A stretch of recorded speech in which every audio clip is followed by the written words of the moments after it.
අපි අද තරංග හා කම්පන පාඩමේ තවත් අලුත් කොටසක් සාකච්ඡා කරන්න පටන් ගන්නවා. මේ නුගැසුම් කියලා හඳුන්වන සංසිද්ධිය. මේක හැම පාරම වගේ විභාගයට අහනවා. ඒ නිසා මේකේ ගණිතමය සමීකරණය අපි හොඳින් අවබෝධ කරගන්න ඕන. ඊළඟට කොහොමද මේකෙන් ගණන් වල කියන්නේ ගැටලු විසඳන්නේ කොහොමද කියලාත් අපි හොඳින් අවබෝධ කරගන්න ඕන. මෙතන තියෙනවා මේ නුගසුමක් ඇති වෙන්න හේතුව විස්තර කරලා. ඒ කියන්නේ සංඛ්‍යාතය හරියටම සමාන ප්‍රභව දෙකක් ආවොත් හරියටම සමාන ප්‍රභව දෙකකින් එන තරංග දෙකක් අධිස්ථාපනය වෙලා අර නිර්මාණකාරී නිරෝධන රටා ඇති වෙන විදිහ අපි කලින් සාකච්ඡා කරලා තියෙනවා. ඊළඟට ඒ වගේම සංඛ්‍යාතය සමාන තරංග රටා දෙකක් ඇවිල්ලා ඒවා ප්‍රතිවිරුද්ධ කලාවෙන් ආවම ඒවා අධිස්ථාපනය වුණාම නාශක නිරෝධනයක් ඇති වෙන හැටිත් අපි සාකච්ඡා කරලා තියෙනවා. අර විස්තරයේ උපරිම වෙන තැන් සහ විස්තරය අවම වෙන තැන්.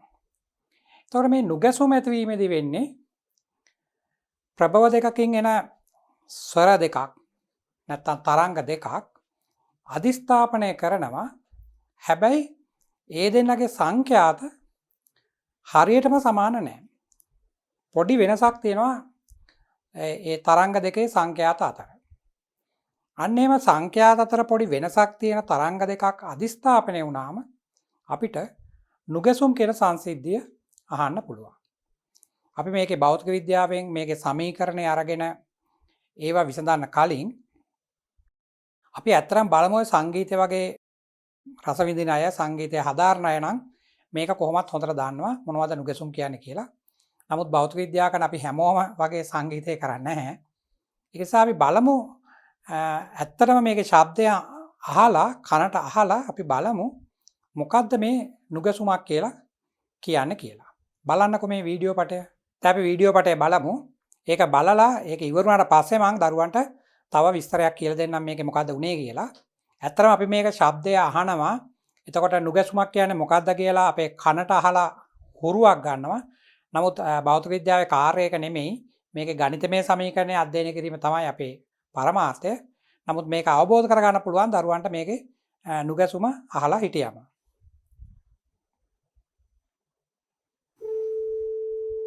බලන්න මේකට සරසුල් දත්ත කම්පණය කරලා තියෙන්නේ.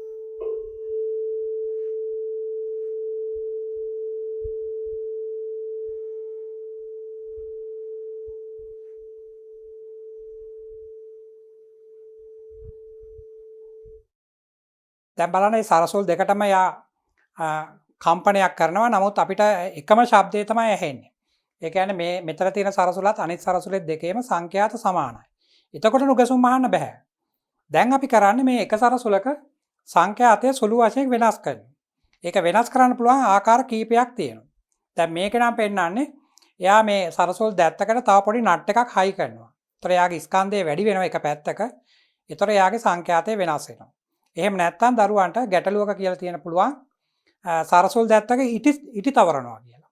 ඒතර ඉටි කුඩා ප්‍රමාණයක් තවරුවම ඒක ඇත්තටම එයාගේ කම්පණයට බාධාවක්. ඒතර එයාගේ සංඛ්‍යාතය අඩු වෙනවා. එහෙම නැත්නම් කියලා දෙන්න පුළුවන් සරසුල් දැත්ත පීරි ගන්නවා කියලා. පීරි ගන්නවා කියන එක දරුවෝ දන්නවද දන්නේ නැහැ.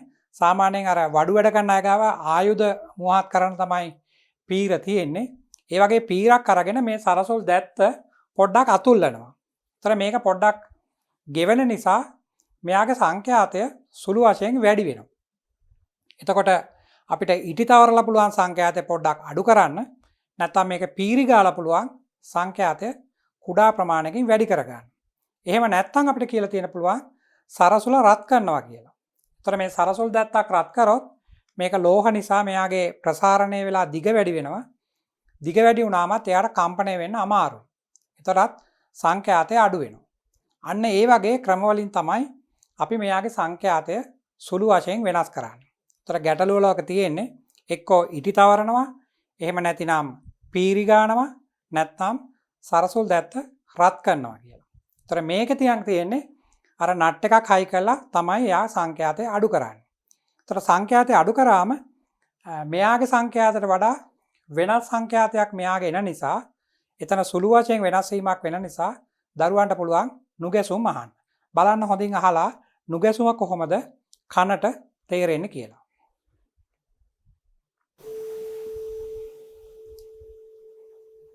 මේ බලන්න නට් එකක් හයි කරනවා. එතකොට මෙයාගේ සංඛ්‍යාතය අඩු වෙනවා.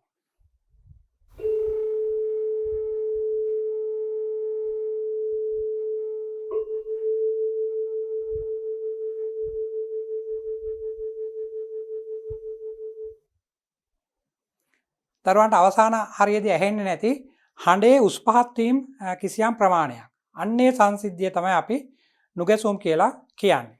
අපි මේක නැවත මුල ඉඳලම බලමු කොහොමද දරුවන්ට මේක ඇහුනේ කියලා.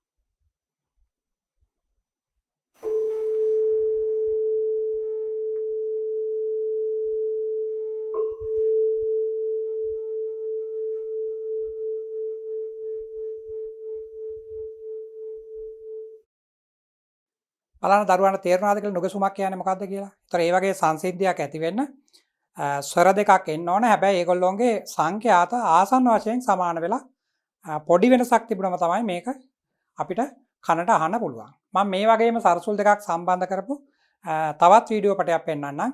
ඒකෙත් මේකමයි වෙන්නේ. ඒකේ මේ සරසුලේ සංඛ්‍යාතය කීයද කියලා සඳහන් කරලා තියෙනවා. බලන්න එතකොට කොහොමද දරුවන්ට නුගැසුම් ඇහෙන්නේ කියලා. බලන්න මේකේ සරසුලේ සංඛ්‍යාතය කීයද කියලා සඳහන් කරලා තියෙනවා.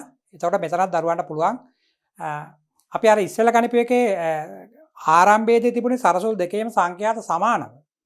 එයාගේ සංඛ්‍යාතය වෙනස් කරගත්තේ අර නට් එකක් හයි කරලා තමයි එයාට කම්පණය වෙන්න බාධාවක් ඇති කරේ. මෙතන එහෙම නෙමෙයි අරන් තියෙන්නේ. මෙතන තියෙන සරසුල් දෙක ඇත්තටම සංඛ්‍යාත වෙනස් දෙකක්. ආසන වශයෙන් සමාන කිට්ටු යන සංඛ්‍යාත දෙකක් තමයි අරන් තියෙන්නේ. බලන්න මෙතන නුගසුම කොහොමද ඇහෙන්නේ කියලා.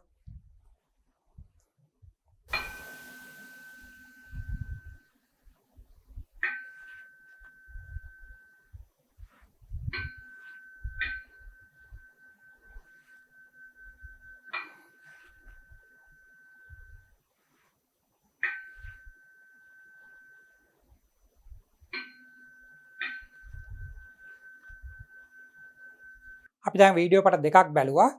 ඒකෙන් දරුවන්ට මම හිතන්නේ කනට අහලා පුරුද්දක් ගන්න නැති මේ නුගසුමක් කියන්නේ මොකක්ද කියලා. අපි දැන් බලන්න ඕනේ ඒකේ ගණිතමය සමීකරණය ව්‍යුත්පන්න කරන්න. ඇත්තටම අපිට වැදගත් වෙන්නේ මේකේ ගණිතමය සමීකරණයත් ඒක යොදලා ගැටලු විසඳීමත්. මේක මම දරුවන්ට පෙන්වුවේ මේක ඇත්තටම දරුවන්ට විද්‍යාගාරයට ගියත් අහලා බලන්න පුළුවන් නුගසුමක්. විද්‍යාගාරයේ තියෙනවා මේ වගේ සරසුල් වලින් ගන්නත් පුළුවන්. එහෙම නැත්නම් අර විවිධ සංඛ්‍යාත ගන්න පුළුවන්. ඒවා නිපදවන්න පුළුවන් පොඩි ඉලෙක්ට්‍රොනික ගැජට් එකක් තියෙනවා මේ විද්‍යාගාරේ. ඒක පාවිච්චි කරලා අපිට පුළුවන් සංඛ්‍යාත දෙකක් අරගෙන සාමාන්‍යයෙන් ලවුඩ් ස්පීකර් එකට සම්බන්ධ කරලා ටිකක් හඬ වැඩි කරලා අහලා නුගසුමක් කනට අහන්න. සාමාන්‍යයෙන් සංගීතය කරපුවාට නම් සාමාන්‍යයෙන් අර ඒගොල්ලෝගේ වාද්‍ය භාණ්ඩ සුසර කරනකොට එයාලා නුගසුම කියන එක කොහොමත් කනට අහලා හුරුයි. නමුත් සංගීතය කරන්නේ නැතුව භෞතික විද්‍යාව කරන අයට එහෙම කණෙන් අහලම මේක ආසන්න වශයෙන් සංඛ්‍යාත සමානව සමහර වෙලාවට අඳුර ගන්න බෑ. ඒක නිසා ලවුඩ් ස්පීකර් එකට වගේ හයි කරලා ටිකක් ශබ්ද වැඩි කරලා ගත්තොත් මේක අහන්න පුළුවන්. පාසල් විද්‍යාගාරයේත් මේ වගේ එක එක ස්වර වලට අදාළ සංඛ්‍යාත ගන්න පුළුවන් උපකරණ තියෙනවා. විද්‍යාගාරයට යන්න අවස්ථාවක් ලැබුණොත් ඒකත් බලන්න. දැන් අපි නැවතත් අපේ පාඩමට එනවා. මේ නුගසුම සම්බන්ධ සිද්ධාන්ත කොටස අධ්‍යයනය කරන්න. මෙතන පොඩි නෝට් එකක් දීලා තියෙනවා. සංඛ්‍යාතය හරියටම සමාන දෙන්නෙක් නෙමෙයි තියෙන්නේ. එහෙම නොවන තරංග දෙකක් අධිස්ථාපනය වීම තමයි අර හඬේ උස් පහත් වීම ඇතිවීමට හේතුව. ඒවා ආසන්න වශයෙන් තමයි සමාන. ඒක තමයි මෙතන කියන්නේ. ඒතර ආසන්න වශයෙන් සංඛ්‍යාත සමාන තරංග දෙකක් අධිස්ථාපනය වෙනකොට අපිට ඒකේ එනවා නිර්මාණකාරී නිරෝධන තියෙන තැනුත් එනවා. ඒ වගේම නාශක නිරෝධන තියෙන තැනකුත් එනවා. ඒ කියන්නේ අර උපරිම තැන එන්නේ නිර්මාණකාරී නිරෝධනයක් ආවම. නාශක නිරෝධනය තමයි හඬ ඇහෙන්නේ නැත්තේ. එහෙම නැත්නම් හඬ ආවම වෙන්නේ. එතකොට නිර්මාණකාරී නිරෝධනත් නාශක නිරෝධනත් මාරුවෙන් මාරුවට ආවම තමයි අපිට මේ නුගසුම් සංසිද්ධිය අසන්න පුළුවන් වෙන්නේ. මෙතන ඒක තමයි ලියලා තියෙන්නේ. එකම කලාවෙන් කම්පණය වුණොත් නිර්මාණකාරී නිරෝධන, ප්‍රතිවිරුද්ධ කලාවෙන් කම්පණය වුණොත් නාශක නිරෝධන එන්නේ.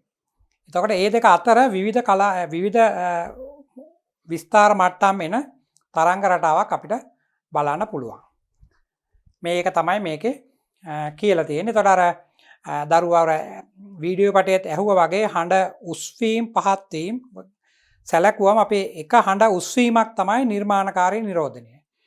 ඊළඟට හඬ අවමය තමයි නාශක නිරෝධනය. නැවත හඬ උස්වීම තමයි නිර්මාණකාරී නිරෝධනය. ඒතර ඒවත් තත්පරයකට කිසියම් වාර ගාණක් සිද්ධ වෙන නිසා අපි ඒවටත් කියනවා නුගැසුම් සංඛ්‍යාත කියලා. එතකොට ප්‍රභව දෙකට වෙනම සංඛ්‍යාත දෙකක් තියෙනවා. අර හඬේ උස් පහත් වීම වලට තව සංඛ්‍යාතයක් තියෙනවා. ඒක නුගැසුම් සංඛ්‍යාතය. සමහරලාට ගණන් හදනකොට නුගැසුම් කියලා කියනවා, නුගැසුම් සංඛ්‍යාතය කියලා සඳහන් කරන්නේ. නමුත් දරුවෝ දැනගෙන ඉන්න ඕන මේ මෙතන මේ කියන්නේ නුගැසුම් සංඛ්‍යාතයේ බව. ඒ කියන්නේ තත්පරයකට කොච්චර හඬේ උස්වීම ඇහෙනවද කියන එක තමයි ඒ සඳහන් කරලා තියෙන්නේ. සමහරවිට දැන් නිරීක්ෂණය කරන්න ගියාම අපිට විද්‍යාගාරයේදී හරියටම තත්පරයකට එන හඬේ උස්වීම ගාන ගණනය කරන්න අමාරුයි. විතර අපිට ගණන කියලා තියෙන පුළුවන් විනාඩියකට මෙන්න මෙච්චර ඇහුණා කියලා. ඒ විනාඩියකට දුන්නත් අපි දැනගන්න ඕනේ ඒක තත්පරයකට කොච්චර වුණාද කියලා ගණනය කරගන්න. ඒතර ඒකට අපි කියනවා නුගැසුම් සංඛ්‍යාතය කියලා. ඒතර මෙතන වචන තුනක් තියෙනවා. ප්‍රභව දෙකට සංඛ්‍යාත දෙකක් වෙන වෙනම තියෙනවා. F1 F2 කියලා. ඒ දෙන්න අධිස්ථාපනය වුණාම, ඒ දෙන්න එකතු වුණාම අර නිරෝධන රටාවේ තව සංඛ්‍යාතයක් තියෙනවා. ඒකට කියනවා නුගැසුම් සංඛ්‍යාතය කියලා. මේ තියෙන්නේ නුගැසුමකට අදාළ තරංග දෙකක් අධිස්ථාපනය වෙලා අපි ඇඳලා තියෙන තරංග රටාවක්. සමහර වෙලාවට විභාග ප්‍රශ්න පත්‍රයේත් මේ වගේ තරංග රටා ඇඳලා තියෙනවා. ඒතර අර උඩින් තියෙන්නේ සංඛ්‍යාතය අපි හර්ට් 100යි කියලා සඳහන් කරලා තියෙන තරංගයකට අදාළ තරංග රටාව මේ තියෙන්නේ. ඒතර යටින් තියෙනවා ඊට වඩා සංඛ්‍යාතය ටිකක් වැඩි එකක්. මෙතන නම් සඳහන් කරලා තියෙන්නේ 120ක් කියලා. ඒ කියන්නේ තත්පරයකට මේ වගේ සම්පූර්ණ සර්කල් චක්‍ර 120ක් තියෙන්න ඕන. දැන් අපි මේ තරංගයයි එකතු කරනවා. මේ තරංග දෙක එකතු කරනකොට බලන්න මේකේ සමහර තැන්වල අර හඬ උපරිම වෙන තැන්වල විස්තාරයේ උපරිම වෙන තැනකුයි මේ තරංගයේ විස්තාරයේ උපරිම වෙන තැනත් මේ තරංගයේ උපරිම විස්තාරය වෙන තැනත් එකටම ඇවිල්ලා තියෙනවා. එකම කලාවේ ඇවිල්ලා තියෙනවා. සමහර තැන්වල මේ තරංගයේ විස්තාරයේ උපරිම වෙනකොට මේ තරංගයේ විස්තාරය අවමය වෙලා තියෙනවා. අනිත් පැත්තට ඇවිල්ලා තියෙනවා. ඒතර ඒ දෙන්න එකතු කරාම තමයි නාශක නිරෝධනය කියලා සම්පූර්ණ තරංගය අහෝස් වෙලා යන්නේ. අර නිර්මාණකාරී නිරෝධනයේදී මේකේ පෙන්නන විස්තාරයයි මේකේ පෙන්නන විස්තාරයයි එකතු වෙලා ඒක දෙගුණයක් වෙනවා. ඒතර විස්තාරය හුඟක් වැඩි වෙනවා. එන්නේ ඒ වගේ තැනක් තමයි මෙන්න මේකෙන් පෙන්නන්නේ. දැන් මෙන්න මේ හරියෙන් පෙන්නන තරංග රටාවයි මෙන්න මේ හරියේ පෙන්නන තරංග රටාවයි මෙන්න මේකයි. ඒගොල්ලෝ බලන්න නිර්මාණකාරී වගේ වෙලා තමයි ඇවිල්ලා තියෙන්නේ. මෙයාත් උඩ පැත්තට ඉන්නේ, මෙයාත් උඩ පැත්තට ඉන්නේ. ඒතර ඒ දෙන්න එකතු වුණාම විස්තාර දෙගුණ වෙනවා. මේ දෙන්නගේ විස්තාර සමාන නම් මෙතෙන්ට උපරිමයක් එනවා. ඒක තමයි අර අපිට හඬේ වැඩි වෙලා ඇහුනේ. ඊළඟට මෙන්න මේ වගේ තැනකදී බලන්න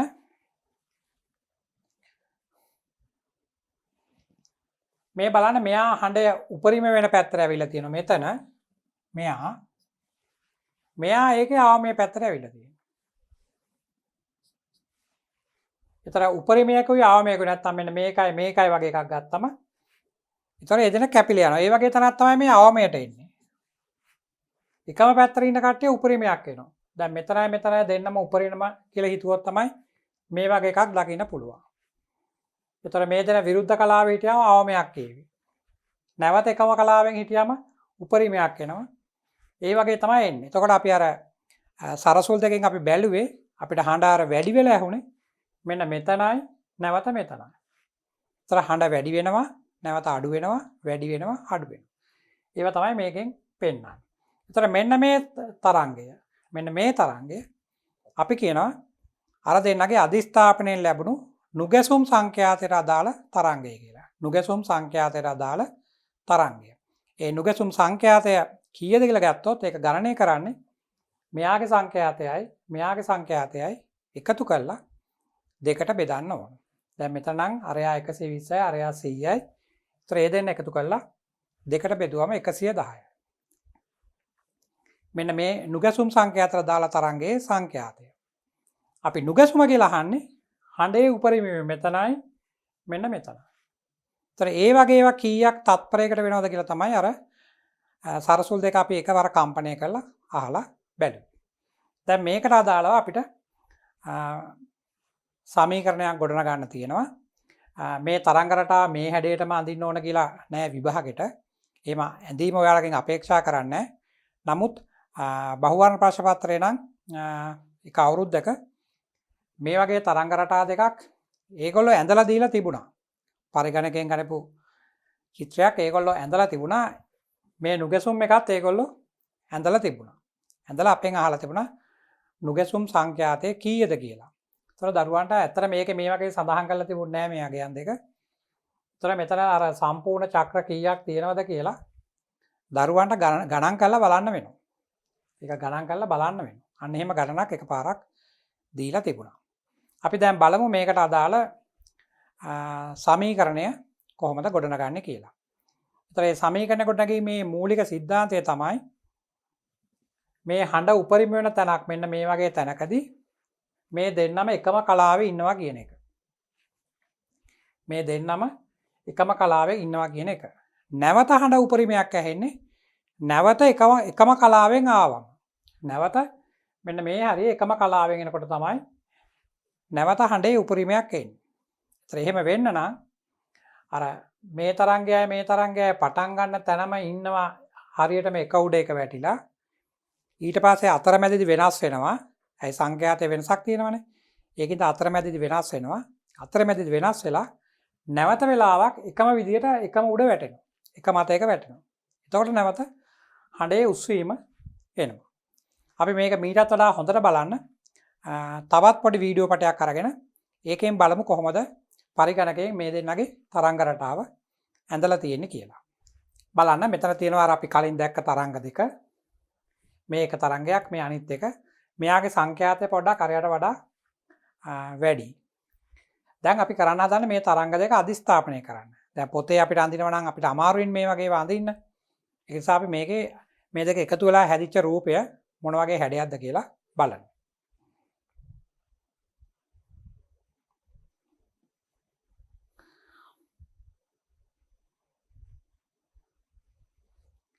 දැන් බලන්න අර පහලින් තිබුණු රතු තරංගයත් අර නිල් පාට එක උඩට වැටලා තියෙනවා.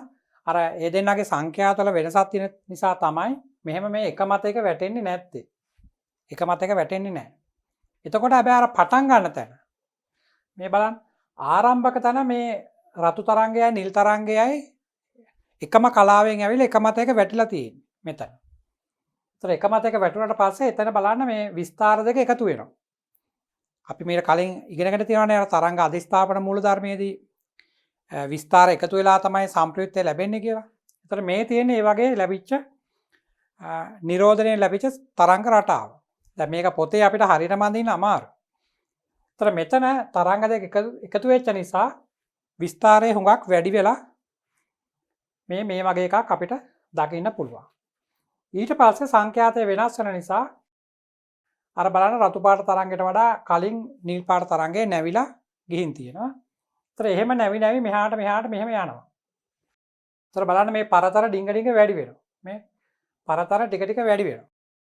දරුවෝ මේ වගේ එකක් ඉගෙන ගන්නවානේ යාන්ත්‍ර විද්‍යාවේ අර ඒකක හා මාන පාඩමෙන් පස්සේ මිනුම් උපකරණ ඉගෙන ගන්න තැන වර්නියර් කැලිපරේත් අපිට තියෙනවනේ ওই වගේ සමපාත වීමක් දකින්න.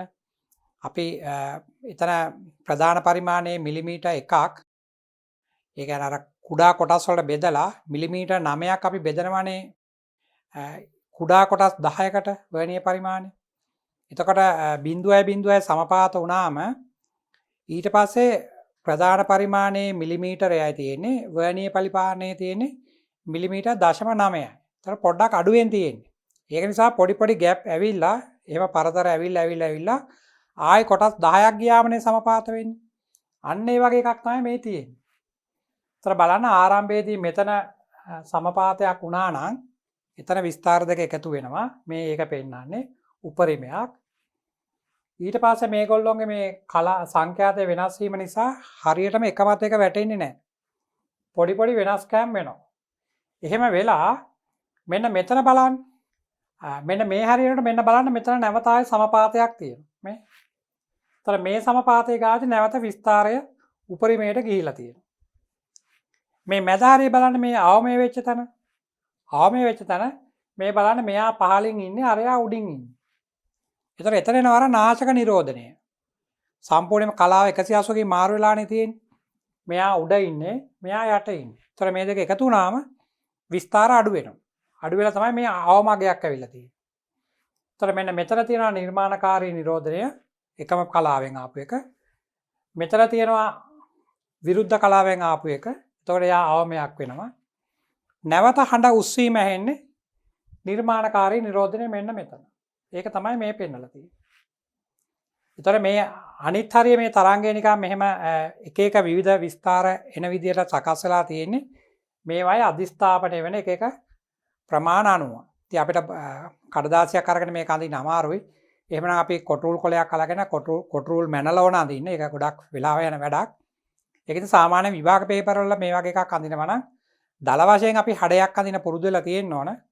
විස්තර උපරිමයක් යන එකක්, අවමයක්, උපරිමයක්, අවමයක්. එහෙම හරියටම අඳින්න අවශ්‍ය තැනක නම් ඒගොල්ලෝ ඇත්තටම රූප තරහන අපිට ඇඳලා දෙනවා. මෙන්න මේක තමයි අපි කියන්නේ නුගසුම් ඇහෙන්න හේතුව කියලා. ඒතර මෙන්න මෙතෙන්දී අපිට ශබ්දයේ විශාල වශයෙන් ඇහෙනවා. මෙතෙන්දී ආය අඩු වෙනවා. නැවත විශාල ශබ්දයක් ඇහෙනවා. ආය අඩු වෙනවා. ඒතර හඬේ උස් පහත් වීම ගොඩක් දකින්න පුළුවන්. ඒතර බලන්න මෙන්න මෙතන එකම කලාවෙන් ඇවිල්ලා මේ නිර්මාණකාරී නිරෝධනය වුණා. නැවත එකම කලාවෙන් ඇවිල්ලා නිර්මාණකාරී නිරෝධනයක් වුණා. ඒතර මේ දෙක අතර තමයි හඬේ උස්වීම් දෙකක් තියෙන. ඒ කියන්නේ අනුයාත උස්වීම් දෙකක්. ඒතර එහෙම හඬේ අනුයාත උස්වීම් දෙකක් එන්න මේ තරංග දෙකේ සංඛ්‍යාතවල වෙනස මෙතනින් පටන් අරන් මෙතෙන්ට එනකොට එක්කෙනෙක්ගේ සංඛ්‍යාතයට වඩා අනිත් එක්කෙනාගේ සංඛ්‍යාතය හරියටම එකකින් වැඩි වෙන්න ඕන. එකකින්. මෙතන ඉඳලා මෙතෙන්ට එනකොට මේ හරිය කොහෙවත් ආයේ සමපාත වීම නැහැනේ. මෙතන සමපාතයක් වුණා නැවත සමපාතයක් වෙන්නේ මෙතන. ඒතර අර වෙනස් වෙලා පොඩි පොඩි අගයන්ගෙන් වෙනස් වෙලා ගිහිල්ලා නැවත එකම කලාව වෙන්නේ මෙතෙන්ට. ඒතර සංඛ්‍යාතය එකක් වැඩියෙන් එන්න ඕන. මෙන්න මේක අරගෙන අපි මේකට අදාළ මේ නුගැසුම් ඇහෙන එකට අදාළ සංඛ්‍යාතය සඳහා ප්‍රකාශනයක් ව්‍යුත්පන්න කරමු. මේ දෙන්නගේ සංඛ්‍යාත පාවිච්චි කරලා. අපි මෙන්න මේ තරංග රටාව ඇතුණු විදිය තමයි අපි අතන අර වීඩියෝ පටේ බැලුවේ. දැන් අපි මේකේ સિદ્ધාන්තය සාධනය කරන්න ඕන. අපි බලමු කොහොමද સિદ્ધාන්තය සාධනය කරන්න කියලා. එතකොට මෙන්න මේ එකම කලාවෙන් වැටෙන තැනයි නැවත එකම කලාවෙන් වැටෙන තැනයි. ඒ කියන්නේ මේ හඬේ උස්වීමක් තියෙනවා මෙතන. ආය තීව්‍ර වීම මෙතන තියෙනවා. ඒතර මේ දෙක අතර මේ දෙන්නගේ සංඛ්‍යාත වෙනස එකක් වෙන්න ඕන. එතකොට තමයි හරියටම නැවත නිර්මාණකාරී නිරෝධනය අපිට දකින්න පුළුවන්. මේ තියෙන සංඛ්‍යාත රටාව එකතු වෙලා ආපු නුගැසුම් සංඛ්‍යාතයට අදාළ තරංගය තමයි මේ ඇඳලා තියෙන්නේ. හඬේ උස්වීම තියෙනවා, අඩුවීම තියෙනවා, නැවත උස්වීම, නැවත අඩුවීම. ඒතර මේකේ මේ සීමාව අල්ලලා අපි ඇන්දොත් අපිට නිකන් තරංගයක් වගේ එකක් පේනවා. ඒතර ඒක නුගැසුම් සංඛ්‍යාතයට අදාළ තරංගය තමයි ඒ තියෙන්නේ. මේ බීට්ස් කියලා කියන්නේ හඬේ උස්වීම. හඬේ ඉහළ උච්චය ඇහෙන එක තමයි අපි බීට් කියලා කියන්නේ. ඒතර මෙතන ඇහෙනවා, නැවත ඇහෙනවා, මේ නැවත ඇහෙනවා. එහෙම එන්නේ එතකොට අර නිර්මාණකාරී නිරෝධනය වෙන අවස්ථාව. ඒතර මෙතන ඉඳලා මෙතෙන්ට. පොතේ මේකක් අඳින්න ගියොත් දරුවන්ට මේක හරියටම මේ හැඩේ ගන්න ඕනේ නැහැ. නමුත් මේ හඬ උස්වීම පෙන්වන්න විස්තරය ගොඩක් වැඩි වෙච්ච තැනක් අඳින්න ඕන. නැවත අවමයක් අඳින්න ඕන. වැඩි වෙච්ච එකක් ඒ වගේ තමයි මේක අඳින්න ඕන. දැන් මෙතන අපිට තියෙනවා මේකේ ප්‍රකාශනය ගොඩනගන්න බලන්න. ආරම්භයේදී ස්වර දෙකම එකම කලාවේ පවතිනම්. ඒ කියන්නේ අර නිර්මාණකාරී නිරෝධනයනේ. අර හඬේ උස්වීමක් ලැබුණු අවස්ථාව. එකම කලාවේ පවතිනම් හා තවත් ටී කාලයකට පස්සේ අපි දන්නේ නැහැ ඒ කාලේ තවත් ටී කාලයකට පස්සේ තරංග දෙක සමකලාශ්‍රය එහෙම නැත්නම් එකම කලාවේ තියෙන විදියට පවතිනම් කියලා තමයි අපි මේක දැන් සාධනය කරන්නේ. එතකොට අර එක තරංගයක සංඛ්‍යාතය අපි f1 කියලා ගත්තොත් අපි දන්නවා සංඛ්‍යාතය කියලා කියන්නේ තත්පරයකට ලැබෙන අර වක්‍ර සංඛ්‍යාවනේ, දෝලන සංඛ්‍යාවනේ තත්පරයකට ලැබෙන. ඒතර t කාලයකදී ලැබෙන වක්‍ර සංඛ්‍යාව අපිට ලියන්න පුළුවන් f1t කියලා. ඒතර දෙවෙනි තරංගයට අදාළව අපිට ලියන්න පුළුවන් ඒ t කාලය තුළ එයාට ලැබෙන වක්‍ර සංඛ්‍යාව f2t කියලා. දැන් නිර්මාණකාරී නිරෝධනයේ ඉඳලා නැවත නිර්මාණකාරී නිරෝධනයක් දක්වානේ අපි මේ සලකන්නේ. ඒතර මේ දෙන්නම සම්පූර්ණ වක්‍ර පූර්ණ සංඛ්‍යාවක් ඇති කරන්න ඕන. නැත්තම් නිර්මාණකාරී නිරෝධනයකට නැවත නිර්මාණකාරී නිරෝධනය එකතු වෙන්නේ නැහෙනේ. ඒක නිසා දෙන්නම පූර්ණ වක්‍ර ප්‍රමාණ ගාන ඇති කරන්න ඕන. පූර්ණ සංඛ්‍යාවලින්. ඒතර මෙයා අපි කියනවා ඒ වගේ පූර්ණ වක්‍ර f1t ප්‍රමාණයක් ඇති කරා කියලා. දෙවන එක්කෙනා t කාලයේදී f2t ප්‍රමාණයක් ඇති කළා කියලා අපි සලකනවා. ඒතර මේක තා පොඩ්ඩක් හඳුත් මෙන්න මේ වගේ තමයි තියෙන්නේ.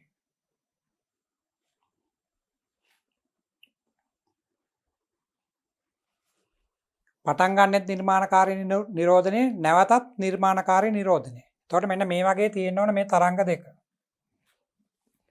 දැන් මෙයා මෙතනින් පටන් අරන් ඔන්න ඔය වගේ ආවනම් ඔහම දෙවන තරංගයත් පටන් ගන්න මෙතනින්මයි ඊට පස්සේ වෙනස් වෙනවා. අතරමැදදී වෙනස් වෙලා නැවත මෙන්න මේ හරිය තැනකදී හරියටම එකමත් එක වැටෙන්න ඕන. අපි તો මෙතනින් පටන් අරගෙන යා මෙහෙම දැන් ඔහම වෙනස් වෙගෙන එවම එනවා. ඇවිල්ලා මෙන්න මෙතන ආවම ඔන්න වගේ එනවා. මෙතන උපරිමයක් ආව නම් ඊළඟ තැනත් උපරිමයක් එනවා. අන්න ඒ වගේ එකක් තමයි අඳින්නේ. එතකොට අපි කියන්නේ අර එක තරංගයක් ඇති කරපු පූර්ණ වක්‍ර සංඛ්‍යාව f1t අනෙක් එක්කෙනා ඇති කරපු පූර්ණ වක්‍ර සංඛ්‍යාව f2t කියලා. ඒක තමයි මේකේ ලියලා තියෙන්නේ. එක්කෙනෙක් f1t අනිත් එක්කෙනා f2t. මම කවුද මෙතන වැඩිපුර වක්‍ර ඇති කරන්න කියලා නැහැ. ඒක මේ දෙන්නගෙන් සංඛ්‍යාතයේ වැඩි එක්කෙන අනුව තමයි තීරණය වෙන්නේ. ඒතර t කාලයක් තුලදී පළමු තරංගය දෙවන තරංගයට වඩා එක් පූර්ණ වක්‍රයක් සම්පූර්ණ කරන්න ඕන. හරියටම අර හඬේ උස්වීමක් ඇහිලා නැවත උස්වීමක් ඇහෙනකොට දෙන්නම නිර්මාණකාරී නිරෝධන තියෙන නිසා එක්කෙනෙක් අනිත් එක්කෙනාට වඩා හරියටම එකක් වැඩියෙන් එන්න ඕන. ඒක නිසා අපි කියනවා මේ f1t වලින් f2t අඩු කරාම එකක් වෙන්න ඕන කියලා. ඒතර මෙතනින් දරුවන්ට t එකක් පිටට ගත්තාම දරුවන්ට ලියන්න පුළුවන් t සමානයි 1 බෙදීම f1 රින f2 කියලා. මම මේ ලියලා තියෙන f1 වැඩි කියලා හිතලා තමයි ලියලා තියෙන්නේ. එතකොට t කියලා කියන්නේ එහෙනම් දැන් හරියටම එක දෝලනයක් නේද වැඩිපුර ගිහිලා තියෙන්නේ. ඒතර එක දෝලනයක් යන ගතවන කාලයක් කියන්නේ ආවර්ත කාලයක්. එක දෝලනයක් සිද්ධ වෙන ගතවන කාලය කියන්නේ ආවර්ත කාලයක්. එහෙනම් අපිට කියන්න පුළුවන් මේ t anu නුගැසුම් ආවර්ත කාලයයි කියලා. t කියන්නේ නුගැසුම් ආවර්ත කාලය. අපි දන්නවා සංඛ්‍යාතය කියලා කියන්නේ ආවර්ත කාලයේ පරස්පරය. ඒක නිසා අපිට නුගැසුම් සංඛ්‍යාතය ලියන්න පුළුවන් 1ට t කියලා. ආවර්ත කාලය දන්නවනම් ඒකේ පරස්පරය තමයි සංඛ්‍යාතය වෙන්නේ. එතකොට එහෙනම් අපිට කියන්න පුළුවන් මම මේ බීට් ෆ්‍රීකවන්සි එකට තමයි මේ FB එකක් ලියලා තියෙන්නේ. එහෙනම් FB සමානයි 1ට t. ඒතර අපිට කලින් ආවනේ t කියන්නේ 1ට f1 රින f2 කියලා. t කියන්නේ t කියන්නේ 1 බෙදීම f1 ඍණ f2. එහෙනම් මේක උඩයට මාරු කරලා මෙතන දැම්මම අපිට එනවා f1 ඍණ f2 කියලා. දැන් මම මේ ප්‍රකාශනය ගොඩනගලා තියෙන්නේ මේ පළවෙනි තරංගයේ සංඛ්‍යාතයේ f1 කියන එක දෙවෙනි තරංගයට වඩා වැඩි කියලා හිතලා නමුත් ගණනේ දරුවන්ට එහෙම කියලා නැත්නම් ප්‍රභව දෙකෙන් කාගේද සංඛ්‍යාතයේ වැඩි කියලා කියලා නැත්නම් දරුවන්ට මේ වගේ මාපාංක දාලා තමයි ලියන්න වෙන්නේ. මාපාංකයක් දාලා ලියන්න වෙනවා. ඇයි අපි දන්නේ නැහැනේ කවුද වැඩි කියලා. එතකොට මෙන්න මේ වගේ සමීකරණයක් තමයි ලියන්න වෙන්නේ. ඒතර මේකේ අදහස දරුවන්ට කියන්න පුළුවන් එක්කෝ මේ නුගැසුම් සංඛ්‍යාතය කියන එක සමානයි F1 ඍණ F2 කියලා. එක්කෝ F1 ඍණ F2. එහෙම නැත්නම් නුගැසුම් සංඛ්‍යාතය සමානයි F2 ඍණ F1. ස්ථීරවම දන්නවනම් කවුද සංඛ්‍යාතය වැඩි කියලා. ඒ ප්‍රභව දෙකෙන් කාගේ සංඛ්‍යාතයද වැඩි කියලා ගණනේ දීලා තියෙනවා නම් අපි දන්නවනම් මෙහෙම මාපාංක දාන්න ඕනේ. කෙලින් මේ වැඩි එකෙන් අඩු එක අඩු කරාම හරි. ගණනේ හරියට මෙහෙම දත්තයක් දීලා නැත්නම් දරුවන්ට මේ වගේ සමීකරණයක් තමයි ලියන්න වෙන්නේ. ඒතර ඒකේ මාපාංක ලකුණ අයින් කරාම මේ සමීකරණ දෙකෙන් ඕන එකක් ගන්න පුළුවන්. මේ සමීකරණ දෙකෙන් ඕන එකක්. ඉතින් ඒක දරුවන්ට විසඳ ගන්න මේ දෙනකින් කවුද සංඛ්‍යාතය වැඩි කියලා දැනගන්න තවත් අමතර දත්තයක් ගැටලුවේ සඳහන් කරලා ඇති. ඒක අපි ගණන හදනකොට බලමු කොහොමද ඒ වගේ ඒවා විසඳගන්නේ කියලා. දැන් මෙහෙම ප්‍රභව දෙකේ සංඛ්‍යාත වෙනසක් තිබිලා නුගැසුම් ඇහුණට ඒ කියන්නේ හඬේ උස් පහත් වීමනේ දැන් මෙතන. හඬේ උස් වීමක් ඇහිලා ඊට පස්සේ හඬ අඩු වෙන්න ඕන. එහෙම නැත්නම් නැති වෙන්න ඕන. නැවත උස් වීමක් එන්න ඕන. ඒතර ඒ වගේ ඒවා අපේ මිනිස් කනට ශ්‍රවණය කරනකොට ඒක ශබ්ද දෙකක් විදිහට තේරෙන්න නම් අර මුලින් හඬේ උස් වීම ඇහුණට පස්සේ ඒක අපේ මතකයේ තියෙන පොඩි වෙලාවක්. ඒක නිසා මේ මතකය ඉවරුණාම තමයි ඊළඟ හඬ එන්න ඕන. සාමාන්‍යයෙන් මිනිසුගේ ප්‍රතික්‍රියා කාලය තත්පරෙන් 10න් එකක් කියලා තමයි ගණනය කරන්නේ. ඒතර අපි පින්තූරයක් දැක්කත් එහෙමයි. අපි එක පින්තූරයක් දැකලා තත්පරෙන් 10න් එකක් ගියාට පස්සේ ඊළඟ පින්තූරේ පෙනුනොත් තමයි අපි ඒක පින්තූර දෙකක් විදිහට දකින්නේ. එහෙම නැත්නම් චලනයක් වෙනවා කියලා තේරෙන්නේ එහෙම වුණාම තමයි. තත්පරෙන් 10න් එකක් යන කලින් පින්තූර දෙකක් එකසැරේට වැටුණොත් අපිට ඇහැට ඒක තේරෙන්නේ නැහැ ඇත්තටම පින්තූර දෙකක් කියලා. දැන් අපි දැන් ගෙදර දන්නවා අපේ ගෙවල් වල ඒ කියන්නේ ගෘහ විද්‍යුත් පරිපථවල ඒ ආලෝකය එනකොට අපිට එන්නේ සාමාන්‍යයෙන් සංඛ්‍යාතය හර්ට්ස් 50යි කියන විද්‍යුතය තමයි අපේ ගෙවල් වලට එන්නේ.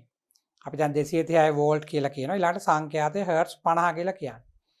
ඒ කියන්නේ දැන් අපි ගෙදර දැල්වන ආලෝක බුබුලක් ගත්තාම ඒක එක තත්පරයකට 50 වතාවක් නිවෙනපත් වෙනවා. නිවෙනපත් වෙනවා 50 වතාවක්. ඒතර මේ 50 තත්පරයකට 50 වතාවක් වෙන නිසා අපිට ඒක නිවෙනවා කියලා තේරෙන්නේ නැහැ. තත්පරයට 10න් එක ඒ කියන්නේ තත්පරෙන් 10න් එකකදී නිවෙනපත් වෙන වුණොත් තමයි අපේ ඇස ඒකට සංවේදී වෙන්නේ. දැන් බල්බ් එකපත් වුණා, දැන් බල්බ් එක නිවුණා කියලා. ඊට වඩා වේගෙන් නිවෙනපත් වුණාම අපිට ඒක තේරෙන්නේ නැහැ ඇත්තටම නිවුණා කියලා. ඒ වගේ එකක් තමයි පින්තූරයටත් වෙන්නේ. අපේ ඇහැට දකින දර්ශන ඕනම එකක් අපි ඒක පින්තූර දෙකක් විතර අඳුර ගන්න නම් තත්පරෙන් 10න් එකකට පස්සේ ඊළඟ පින්තූරේ අපිට පේන්න ඕන. ශබ්දය ඇසෙන්නෙත් එහෙමයි. ශබ්ද දෙකක් විතර අඳුර ගන්න නම් මොකක් හරි එක ශබ්දයක් ඇහිලා තව තත්පර 10න් එකකට පස්සේ වුණා අපිට ඊළඟ ශබ්දේ ඇහෙන්න. ඒ ප්‍රතික්‍රියා කාලය අපි තත්පරෙන් 10න් පංගුවක් කියලා ගන්න. ඒතර මෙතන සංඛ්‍යාත දෙකක් තිබුණාට මේගොල්ලෝගේ මේ වෙනස ඒ තරංග දෙක නැත්නම් ශබ්ද දෙක අපිට ඇසෙන එකක් ඇසිලා අනිත් එක ඇහෙන ගතන කාලය තත්පරෙන් 10න් එකකට වඩා අඩු වුණොත් ඊටාම වේගෙන් අපිට මේ ශබ්ද දෙක ඇහෙනවා නම් අපිට අපේ මිනිස් කනට ඒක හඳුනා ගන්න බැරි වෙනවා ශබ්ද දෙකක් කියලා. ඒතර අපිට නුගසුම ඇහෙන්නේ නැතු යයි.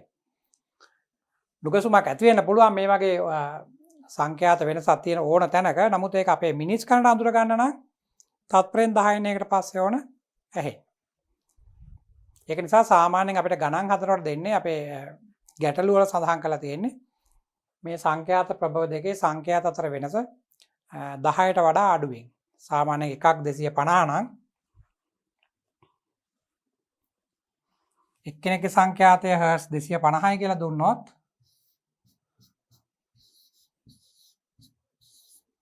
අනිත් එක්කෙනා 256ක් වගේ ඔන්න ඔය වගේ අගයක් තමයි කියන්නේ. එතකොට මේ දෙන්නගේ වෙනස 6යි. එතකොට අතන අර සමීකරණයට අනුව නුගසුම් 6ක් ඇහෙනවා මේක මේ ප්‍රභව දෙක කම්පණය කරනවා. එතකොට මේ දෙන අතර වෙනස 10ට වඩා වැඩි වුණොත් අපිට ඒක අඳුර ගන්න බැරි වෙනවා. මිනිස් කනට අඳුරන්න බෑ, වෙනත් උපකරණයකට තමයි අඳුර ගන්න පුළුවන් වෙයි. මිනිස් කනට ඒක අඳුරන්න බැරි වෙනවා. මේ මෙතන ඒක තමයි කියන්නේ තරංග දෙකක සංඛ්‍යාත බොහෝ සෙයින් වෙනස් වුණත් ඒ දෙන්නගේ F1 හා F2 අතර වෙනස ගොඩාක් ලොකු වගයක් වුණත් නුගැසුම් ඇති වෙන්න පුළුවන්. නමුත් ඒක මිනිස් කනට සංවේදී වෙන්නේ නැහැ. තත්පරෙන් 10න් එකට වඩා අඩු කාලයකදී ආවොත්. ඉතින් අපිට ඒක මිනිස් කනට තේරෙන්න නම් තත්පරෙන් 10න් එකදී ඇහෙන්න ඕන නුගැසුම් 1යි. අඩුම ගානේ.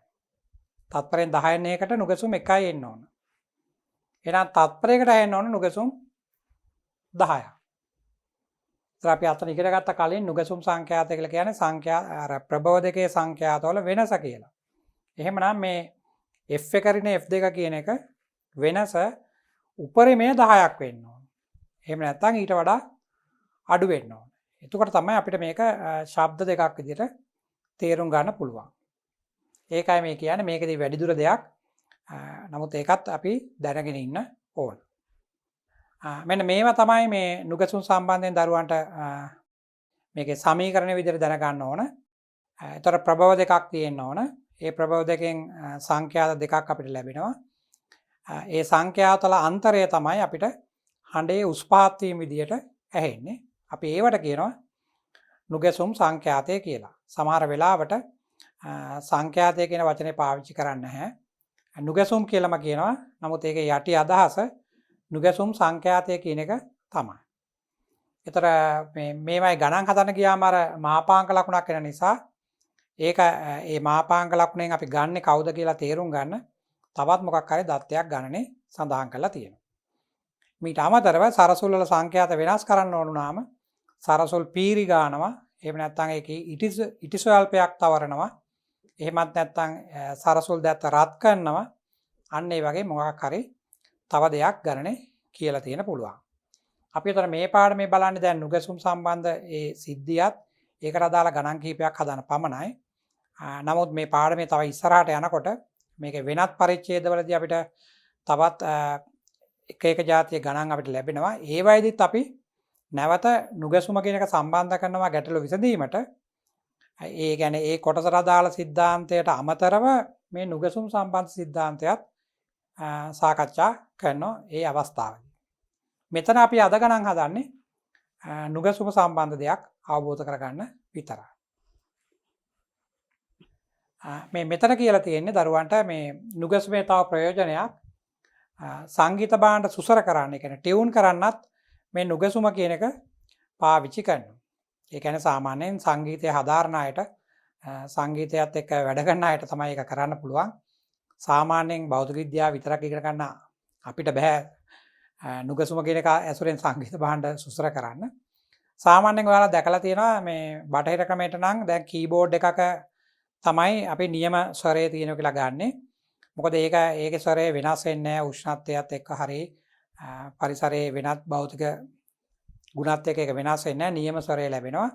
ඒතර වෙනත් සංගීත භාණ්ඩයක් වයලීනයක් ගිටාර එකක් ඒ වගේ වෙනත් සංගීත භාණ්ඩයක් අපිට සුසර කරන්න ඕන නම් අපි කීබෝඩ් එකේ ස්වරයක් වාදනය කරලා ඒ හඬ කණෙන් අහන ගමන් අපි වයලීනය නැවත වාදනය කරලා බලනවා. එතකොට අර වයලීනේ ඒ තන්තුව අර ස්වරයට සුසර වෙලා නැත්නම් ඒ සංගීතය හදාරපු කෙනෙකුට නුගසුම ඇහෙනවා. අර කීබෝඩ් එකෙන් වාදනය කරන ස්වරයයි වයලිනෙන් එන හඬයි දෙකේ හඬෙහි උස් පහත් වීම එයාට අහන්න පුළුවන්. ඒතර එයාට තේරෙනවා මේක දැන් සුසර වෙලා නැහැ කියලා.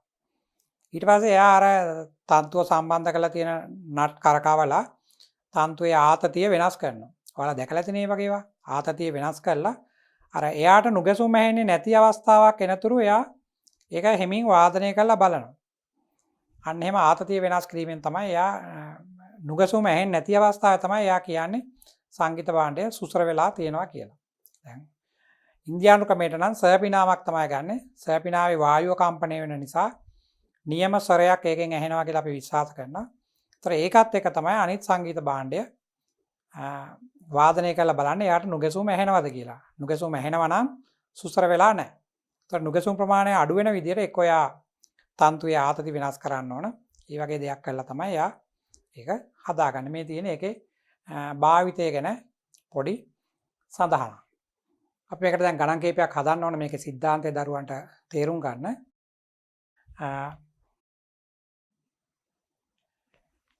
මෙන්න මේ සමීකරණය තමයි ඉතින් දරුවන්ට මේකේ ගැටලු විසඳීමට අවශ්‍ය වෙන්නේ. සරසුල් දෙකක් හරි ප්‍රභව දෙකක් හරි අපිට දුන්නාම ඒ දෙන්නගේ සංඛ්‍යාත f1 f2 කියලා අපිට දෙනවා. මේන් කවුද වැඩි හරි කවුද අඩු හරි කියලා දැනගන්න තාම මොකක් හරි දත්තයක් අපිට දෙයි. මේ දෙක පාවිච්චි කරලා නුගසුම් සංඛ්‍යාතයක් දුන්නම මේක මේන් එකක සරසුලක සංඛ්‍යාතය සොයන්න කියලා එන්නේ වගේ ගණන් තමයි අපිට කියන්නේ. අපි හිතමු නිකන් මේ වගේ ගණනක් දැන් A හා B කියලා නැත්නම් f1 f2 කියලා සරසුල් දෙකක් තියෙනවා. මේ සරසුල මේ අනිත් සරසුල. අපි මේ එකක සංඛ්‍යාතය අපි දුන්නා කියලා හිතමු ගණනක 256 කියලා. මෙයා 256.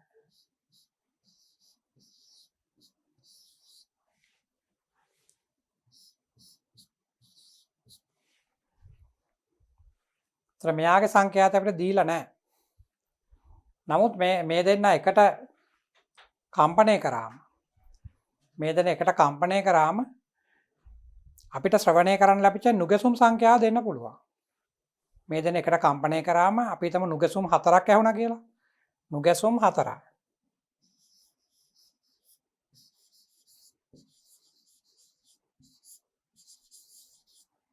නුගසුම් ගණන 4.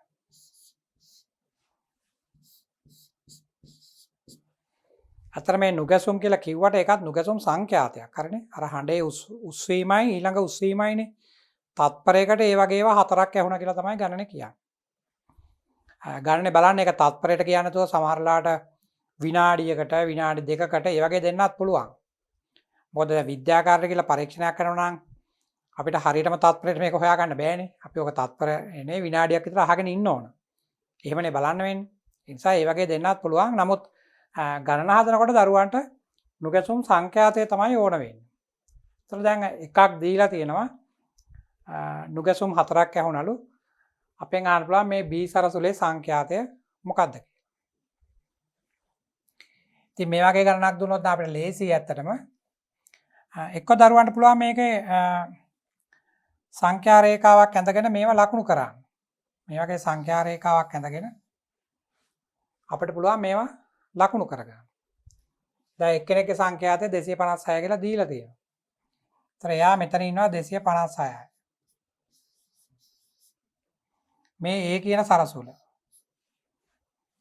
දැන් B අපි දන්නේ නැහැ. ඉතින් අපි දන්නවනේ දැන් B කියන කෙනාට එන්න ඕන වෙනස 4ක් නේ එන්න ඕන. එක්ක මේකට වඩා 4ක් වැඩියෙන් මේ පැත්තේ ඉන්න පුළුවන්. එක්ක මේ පැත්තේ ඉන්න පුළුවන් B කියන එක්කෙනා. 260ක් වෙලා.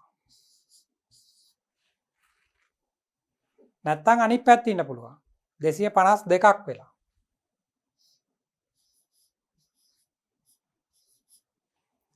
මේ අපිලිව ඉන්න පුළුවන් අවස්ථා දෙක. එතකොට මෙයාත් FB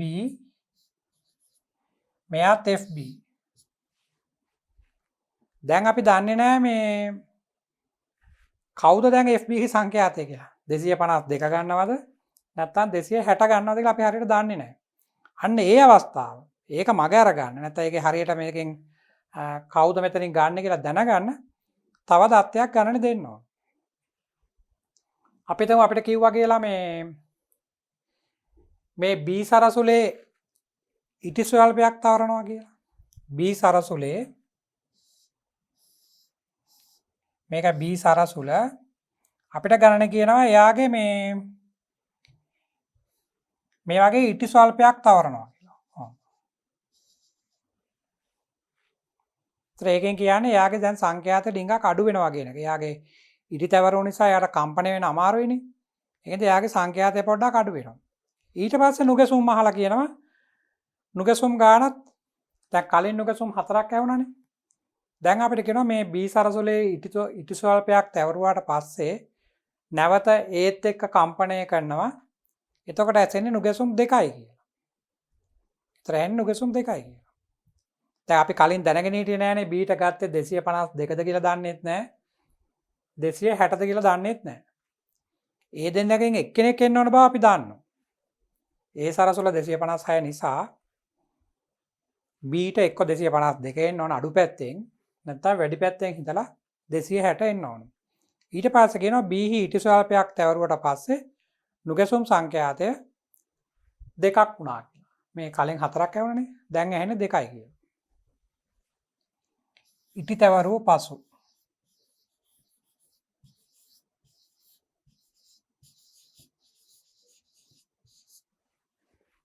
තර නුගසුම් 2ක්.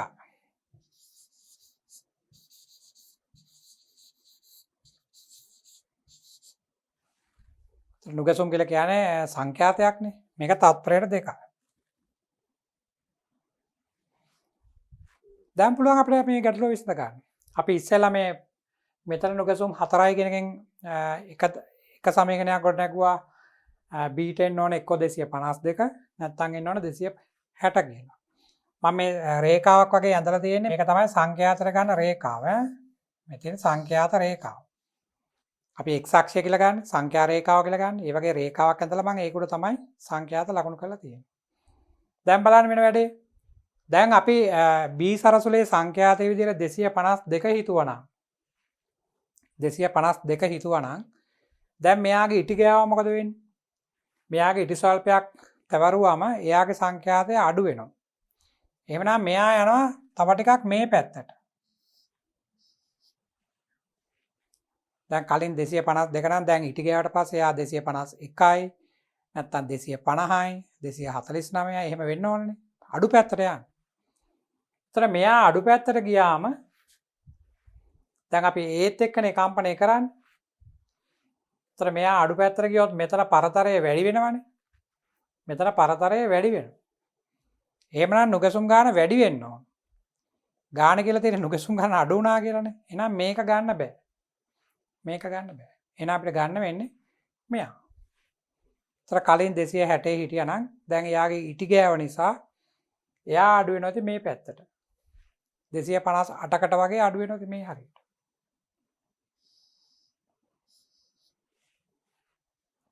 ඒතර එයා 258යි ඒ සරසුල 256යි.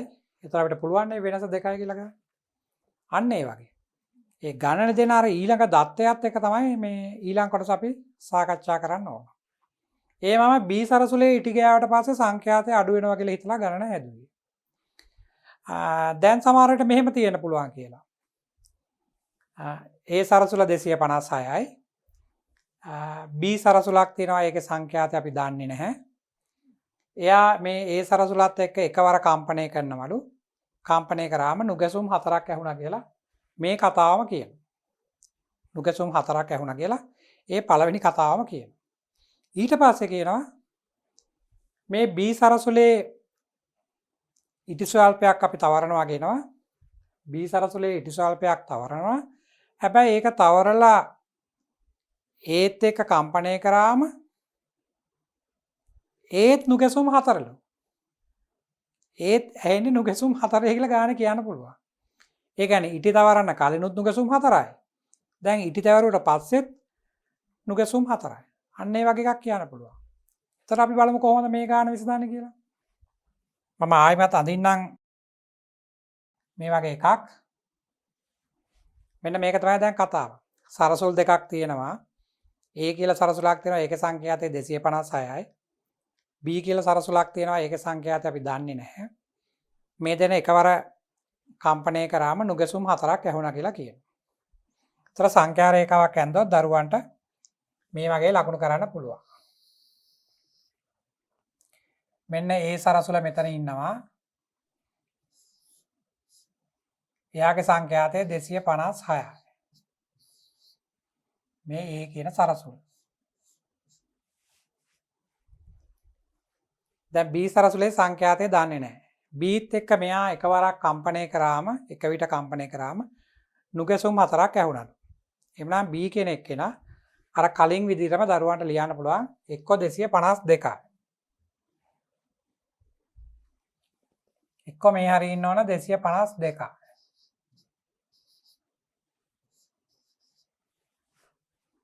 නැත්තම් මෙයාට වඩා 4ක් වැඩිපුර ඇවිල්ලා අනිත් පැත්තෙන් ඉන්න ඕන 260.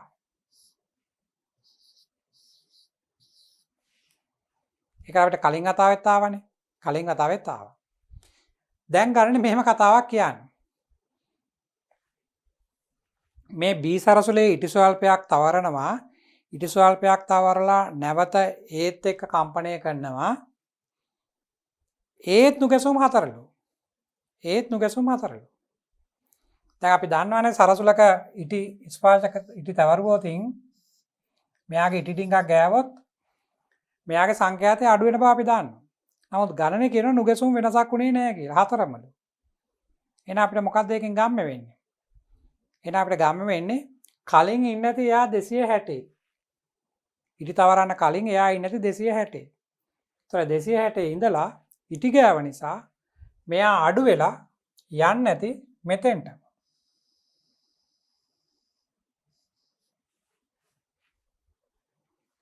කලින් 260 ඉඳලා දැන් ඒක ඉටි ස්වල්පයක් තවරුව නිසා සංඛ්‍යාතේ ගොඩක් අඩු වෙලා මෙතන තියෙන මේ 4ත් අඩු වෙලා තව 4ක් අඩු වෙලා 252 ගාවට යන්නේ. ඒතර ඒත් ආයි මෙතන ඇහෙන්නේ නුගසුම් 4යිනේ. හැබැයි මේමයි. ඉස්සෙල්ලා නුගසුම් ඇහුනේ B සරසුලෙන් A අඩු කළා. දැන් නුගසුම් ඇහෙන්නේ A වලින් B අඩු කළා. එහෙනම් අපිට කියන්න පුළුවන් මේකේ අර ඉටි තවරන කලින් සංඛ්‍යාතය තියෙන්නේ නැත්තේ 260යි කියලා. ඔන්න ඔය වගේ ගණන් වල කියන්නේ. එක්කෝ අර අඥාත සරසුල අපි සංඛ්‍යාතය දන්නේ නැති සරසුල එයාගේ ඉටි ගානම නැත්නම් එයා පීරි ගානම නැත්නම් එයා රත් කරනවා කියලා වගේ දත්තයක් අපිට දෙනවා. නැත්නම් සංඛ්‍යාතය දන්න සරසුල පීරි ගානම හරි එයාගේ ඉටි තවරනවා හරි ඒ වගේ දෙයක් කියන්නත් පුළුවන්. ඒතර කොහොම හරි මේ මුලින් සංඛ්‍යා රේඛාව ඇඳලා ඊට පස්සේ බලන්න දෙවෙනි අවස්ථාව. බලලා ඒක මෙහාටද තල්ලු කරන්න ඕන අර පැත්තට තල්ලු කරන්න ඕන කියලා සංඛ්‍යා රේඛාවේ ලකුණු කරගත්තාට පස්සේ දරුවන්ට ඉතාම පහසුවෙන් මේ ගණන හදන්න පුළුවන්. අපි මෙන්න මේ වගේ කොටස් යොදාගෙන මේ නුගැසුම් සංඛ්‍යාතයයි මේ සමීකරණ දෙකයි පාවිච්චි කරලා ගැටලු ටිකක් විසඳලා මේ සමීකරණේ හරියට යොදන්නේ කොහොමද කියලා ඊළඟ පාඩමේදී තවදුරටත් සාකච්ඡා කරමු. එතකොට දරුවන්ට පුළුවන් මේවා මේ සමීකරණ විසඳ ගන්න විදිය ඉතාම පහසුවෙන් අවබෝධ කරගන්න.